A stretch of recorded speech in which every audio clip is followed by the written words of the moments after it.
Mes amis, il y a une chose fondamentale qui détruit la société en ces temps critiques. Eh bien, ce que tout le monde se bat pour plus de visibilité, au lieu de se battre pour plus de divinité, et tous les moyens sont bons pour y accéder. Mais remarquez une chose, aussi longtemps que Saül se cachait encore derrière les bagages, la gloire le poursuivait derrière ces bagages-là. Par contre, lorsqu'il décide de changer de fusil d'épaule, il commence à chercher l'approbation des hommes, eh ben, il commet des erreurs irréparables, la gloire de l'Éternel se retire de lui. Écoutez, tout en demeurant constamment dans vos lieux secrets, eh ben, continuez dans la recherche permanente de la divinité. Et alors, la visibilité suivra d'elle-même naturellement. Shalom. Bonjour, tout le plaisir est pour moi d'être devant vous pour vous présenter quelques titres d'informations en RDC. À partir de Manchester, Raphaël Ngoma, votre présentateur. Bonjour, ça dépend de l'heure à laquelle vous nous recevrez. Et bien voilà, vous êtes bien branchés sur Rango TV. Tout ce que je vous demande, c'est de vous abonner. Et vraiment, cela nous ferait un grand plaisir. Je passe tout de suite à vous dire que je voudrais bien dire bonjour à tous les amis de Manchester et tous les amis du monde entier avant de commencer. Voilà, c'était ça. Un spécial bonjour à tous les amis, tous les proches qui me connaissent sous le nom de Rango. Voilà. À Kinshasa, il y a eu un incident à l'aéroport de Njili, le cardinal Ambongo privé du protocole usuel. Donc, il a eu quelques problèmes à l'aéroport de Njili. RDC, l'Église catholique condamne le traitement dégradant réservé au cardinal Ambongo à l'aéroport de Njili. 82 députés invalidés, le président de la Cour, le procureur général près la Cour de cassation, lance l'appel de témoins pour des preuves supplémentaires.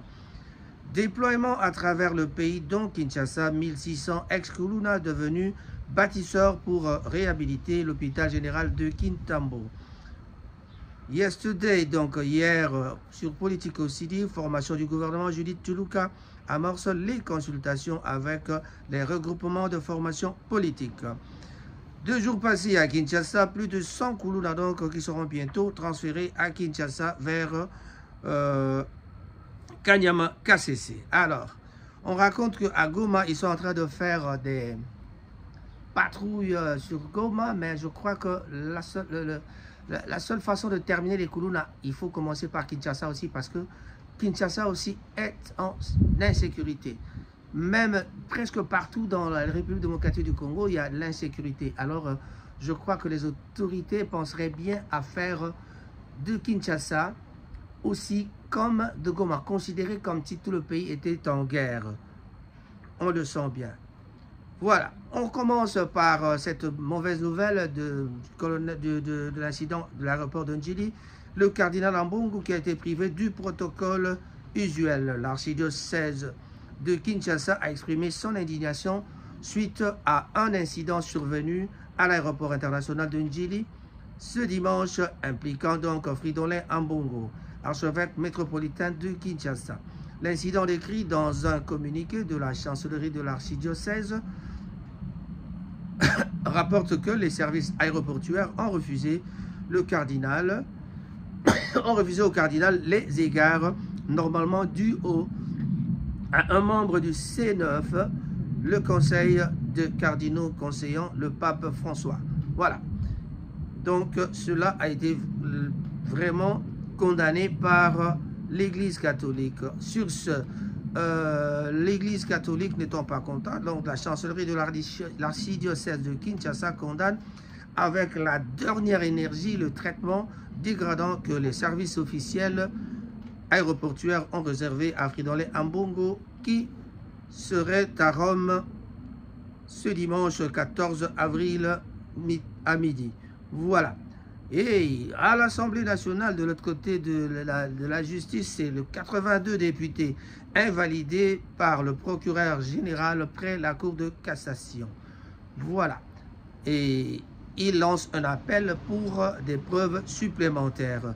Dans un communiqué publié ce samedi 13 avril, le procureur général près la Cour de cassation a renseigné que l'instruction des dossiers relatifs à l'annulation des élections législatives nationales près la Cour de cassation semble s'être enlisée devant la seule difficulté pour lui de réunir les éléments de preuve pour asseoir les accusations portées contre les candidats invalidés qui ont déjà tous été auditionnés après leur interpellation. À cet effet, le procureur général près la Cour de cassation fait appel à tout celui qui détiendrait une information de nature à faire avancer l'instruction de se présenter auprès de tout office de parquet pour contribuer à la manifestation de la vérité. Il a promis d'assurer que tout se passera vraiment dans le bon. Voilà. Ça, c'est du côté de la justice congolaise. Nous continuons les informations et voilà que notre serveur ne fonctionne pas comme il faut. Je suis dehors avec la pluie. Alors, il y avait du soleil tout à l'heure, mais maintenant, c'est la pluie. Et voilà le soleil qui revient de temps en temps. Donc, il y a un problème. On va y aller. Voilà, maintenant, ça refonctionne. Déploiement à travers le pays, dont 1600 Kuluna, ex-Kuluna, qui sont déployés à travers le pays.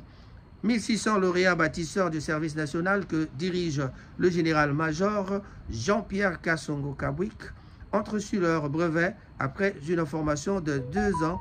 Ces lauréats sont des ex-Kuluna devenus bâtisseurs de la nation avec une mention spéciale au chef de l'État Félix Tshisekedi pour son implication dans la réussite de leur formation. Donc, lors d'une cérémonie officielle de la remise des brevets de ces 1600 bâtisseurs, le général-major Jean-Pierre Kassongo Kabwik a exprimé sa gratitude au président de la République pour avoir permis donc, que cette formation ait lieu. Voilà, donc que cette formation ait lieu. Cet encadrement ait lieu à Kanyama KCC, comme je l'ai dit, et aussi pour avoir mis à la disposition du service national tout ce dont qu'ils avaient besoin. Ça, c'est du côté de Kuluna. Que se passe-t-il après ces 1600? Formation du gouvernement. La dame, la grande dame, c'est-à-dire notre maman Judith Tuluka, amorce les consultations, les regroupements et formations politiques, avec les regroupements et formations politiques. Et voilà. Donc, la première ministre Judith Suminwa Tuluka a entamé les consultations avec les regroupements et formations politiques de la majorité parlementaire en vue de la formation du prochain gouvernement de la République. Est-ce conformément à la Constitution? Ce samedi 13 avril, en effet, elle a échangé avec les forces politiques représentées à l'Assemblée nationale. Dans un communiqué de presse parvenu à Politico CD, ces consultations entamées dureront 7 jours, soit du 13 au 19 avril 2024. À cet effet, selon les engagements pris par le président de la République, Félix-Antoine Tshisekedi Tshilombo, depuis sa prise de fonction, le gouvernement a tendu à l'obligation de ne plus répéter les erreurs du passé. Fort de cet engagement du magistrat suprême, le chef du gouvernement travaille d'arrache-pied pour former une équipe gouvernementale avec des animateurs jouissant de la probité et de la compétence, renseigne donc un communiqué. Voilà. Donc, si nous revenons à nos moutons par rapport à ce qui se passe à Kinshasa et dans toute la République démocratique du Congo, nous avons aussi lu quelque part dans nos informations, selon nos sources, que l'ONU a refusé de pointer, de citer le Rwanda comme étant le vrai instigateur de la guerre, le vrai fournisseur bien qui chapeaute le M23. Voilà, on commence à comprendre que l'ONU n'est pas vraiment une organisation qui travaille pour le Congo. Voilà, alors qu'est-ce qui se passerait si aujourd'hui les gens commencent à être inquiets par rapport à la ville de Goma? Ce qui s'est passé dernièrement, il y a eu des attaques, on a tué des gens, une dizaine de personnes en 3 jours sont morts. sont mortes plutôt. Alors là, on commence à regarder, si on regarde bien, l'insécurité qui règne à Goma, c'est presque partout. Le pays semble être en danger partout. Du côté de Kinshasa, on connaît les attaques qui se passent dans le Bas-Congo vers Maluku, un peu plus loin. C'est déjà pas mal. C'est très dangereux. Il y a eu des tueries au Bandundu pas trop longtemps. Il y a eu des tueries dans le Bas-Congo. Pas trop loin de Maluku aussi, il y a eu des tueries. Mais nous avons constaté que les Rwandais ont acheté des terres juste en face de Maluku. C'est de l'autre côté du Congo. Donc tout au long, la partie qu'ils ont achetée pour faire leur plantation est même plus grande que le Rwanda. C'est ce qui se raconte. Donc, on ne sait pas quel est le plan du Rwanda pour déstabiliser le Congo, ou alors c'est quelque chose qu'ils veulent vraiment faire comme il faut. Nous sommes tous indignés par aussi la présence de nos vaillants compatriotes qui ont fui Kinshasa, qui sont allés rejoindre M. Corneille Nangaa. Bon, il paraît qu'on ne peut pas en parler, mais moi je suis Congolais de l'étranger, moi je m'en tape pas, je ne dirais pas que je m'en fous, mais en tout cas, nous on peut en parler parce que vraiment, je ne suis pas régi par cette loi-là. Donc, il y a eu quelques 5 personnes du PPRD, raconte-t-on, et quelques personnes il y a un de MLC, il y a même les gens de l'UDPS, bon, peut-être les gens qui ont été déçus, qu'on appelle des frustrés qui sont partis rejoindre Corneille Nangaa. Que va-t-il se passer? Qui est Nangaa? Pourquoi avoir peur de Nangaa? C'est comme tout le monde, et puis voilà. On n'arrive pas à comprendre ce qui se passe avec cette histoire de Nangaa. Si Nangaa peut-être ne réclame que c'est carrés miniers, peut-être qu'on va résoudre le problème en lui remettant ces carrés miniers. Mais en tout cas, nous ne connaissons pas vraiment les revendications de M. Corneille Nangaa. On va regarder du côté de l'insécurité toujours. L'insécurité à Kinshasa, ça bat son plein. Il y a les Kuluna. Est-ce que vraiment, ce qu'on veut faire à Goma, on devrait aussi faire ça à Kinshasa? Les patrouilles doivent circuler tous les jours. La police et l'armée doivent circuler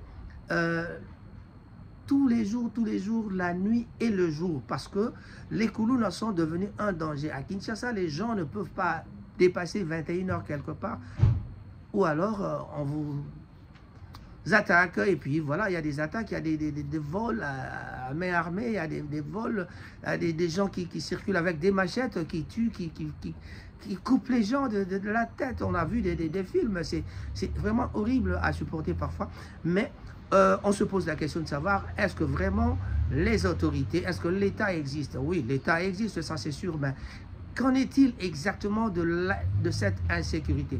Que faire? L'État doit... Quand on parle de l'état de siège où il y a la guerre, je crois que tout le Congo devait être en état de siège, parce que si on regarde bien, déjà à Kinshasa aussi c'est presque pareil, quoi. Maluku, c'est pas... Et puis, cette histoire de M23 avec les racontars, ou alors les enquêtes qui sont menées par rapport à Kabila, par rapport à Olengankoy, par rapport à tous ces gens et les PDG qu'ils ont cités, anciens de l'OGFREM. Est-ce que tout cela est une mascarade ou c'est une histoire vraie? On se demande, on se pose la question. Et tout dernièrement, on vient d'entendre que le président de la République était absent pendant une semaine. Et voilà, on nous raconte qu'il est déjà revenu, mais à petits pas, sans faire de trompette ni de tambour. Et puis, avant son retour, il y a eu le garde du corps rapproché du président de la République, M. Tshilombo Félix, a été tué et trouvé peut-être massacré par des balles, tout ça. On ne sait pas qu'en est-il. Ça aussi, ça fait partie de l'insécurité qu'on peut déjà aussi dénoncer, déjà en plein Kinshasa. On raconte que le président était menacé, on raconte qu'il y a eu peut-être une attaque du côté du président, mais ce ne sont que des racontars. Le président avait disparu pendant une semaine, personne ne savait où il était, personne ne sait d'où il vient. On raconte qu'on l'avait vu au Rwanda, ce n'était pas vrai, c'est la RTB qui avait publié, et puis ils ont directement changé d'avis pour venir nous raconter que non, bon, il n'était pas là finalement, excusez-nous, c'était une erreur, tout ça. Alors, que devons-nous entendre? Que devons-nous, à qui devons-nous croire?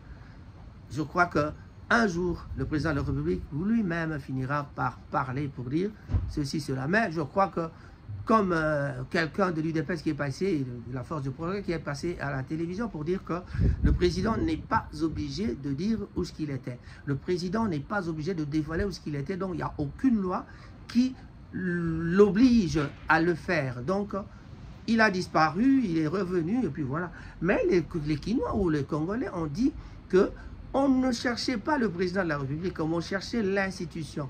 Le président de la République, en tant que tel, il peut disparaître comme il veut, mais l'institution président de la République doit fonctionner. Quand le président disparaît et qu'on ne sait pas où ce qu'il est, ça veut dire que c'est comme si il y a quelque chose, anguille sous roche, quoi. Ça pose de problèmes. Voilà. Et à cause de tout cela, on attend, on verra dans les jours à venir, mais en tout cas, on nous a raconté que le président est inconsolable par rapport au décès de sa garde rapprochée. C'est vraiment une nouvelle triste, ce que personne ne peut toujours cautionner. Voilà, c'était donc Raphaël Ngoma sur Rango TV. On a essayé de profiter un peu du soleil cet après-midi. Voilà. Alors, on a voulu essayer de profiter un peu de ce soleil pour pouvoir faire quelque chose. Donc, tout à l'heure, il pleuvait. Vous verrez peut-être l'éclairage et hein, ça change un peu. Mais en tout cas, tout le plaisir était pour moi de vous présenter cette édition spéciale parce que l'on commence un peu à avoir du soleil. Je crois que bientôt, on va commencer à savourer le soleil à Manchester. Mais quant à nous, les amis de Manchester, tout ce qu'ils veulent, alors passer un bon moment, le week-end, vous savez où aller. En tout cas, nous avons des endroits du côté de Chitamil, nous avons Emekanda avec Wakanda Nabiso. Là aussi, c'est dans la convivialité, vous pouvez aller, on peut aller manger un petit bout, on peut aller boire un verre. Voilà, Wakanda Nabiso et Emekanda que je salue en passant. Voilà, et aussi de l'autre côté à droite, il y a aussi le grand club que vous connaissez de notre ami chez Caribou, restaurant, bar, chez Cyril Modogo. Et alors là aussi, le vendredi, samedi, dimanche, d'ailleurs c'est presque tous les jours, c'est jeudi, vendredi, samedi et dimanche, que c'est ouvert à partir de 18 h en tout cas. Mais bientôt l'été, je crois que tous les bars commenceront à ouvrir après-midi, peut-être vers 14 h déjà. Donc on aura le temps d'aller voilà, après prendre de l'air chez Caribou ou chez Wakanda, n'importe où ce que vous voulez. Ça dépend de l'emplacement, ça dépend de l'heure, ça dépend de la position, de votre position. Et chacun choisit d'aller où ce qu'il veut. Et je finis par dire bonjour à tous les amis de Manchester. Cyril Modongo, le président. En tout cas, un grand bonjour à toi, Firmin Bondo. Mon frère, bonjour, bonjour. En tout cas, je pense à qui encore? Prix Nobel, papy, prix Nobel. Le grand prêtre Lopez Sambi, qu'on ne peut pas oublier parce que lui, c'est vraiment le prêtre de prêtres. Il a réclamé à Vio Boakinga Tozobo Sananga. Non, non, non, non, non, non. Prêtre, Azali prêtre, Babo Sananga, comme on n'est pas battu. Voilà, c'était pour faire plaisir à notre ami Blaise Simbou aussi, que je salue. Rocco, Etienne Dompouya, mon grand, et le pétrolier Herman et Maman Pichen Papi. Je salue Kaki, je salue tout le monde. Timba Moussaï, Nzouzi Moussaï, mes jumelles. Je vous aime tous et je vous dis au revoir. On se retrouve à la prochaine fois. Merci. Bye bye.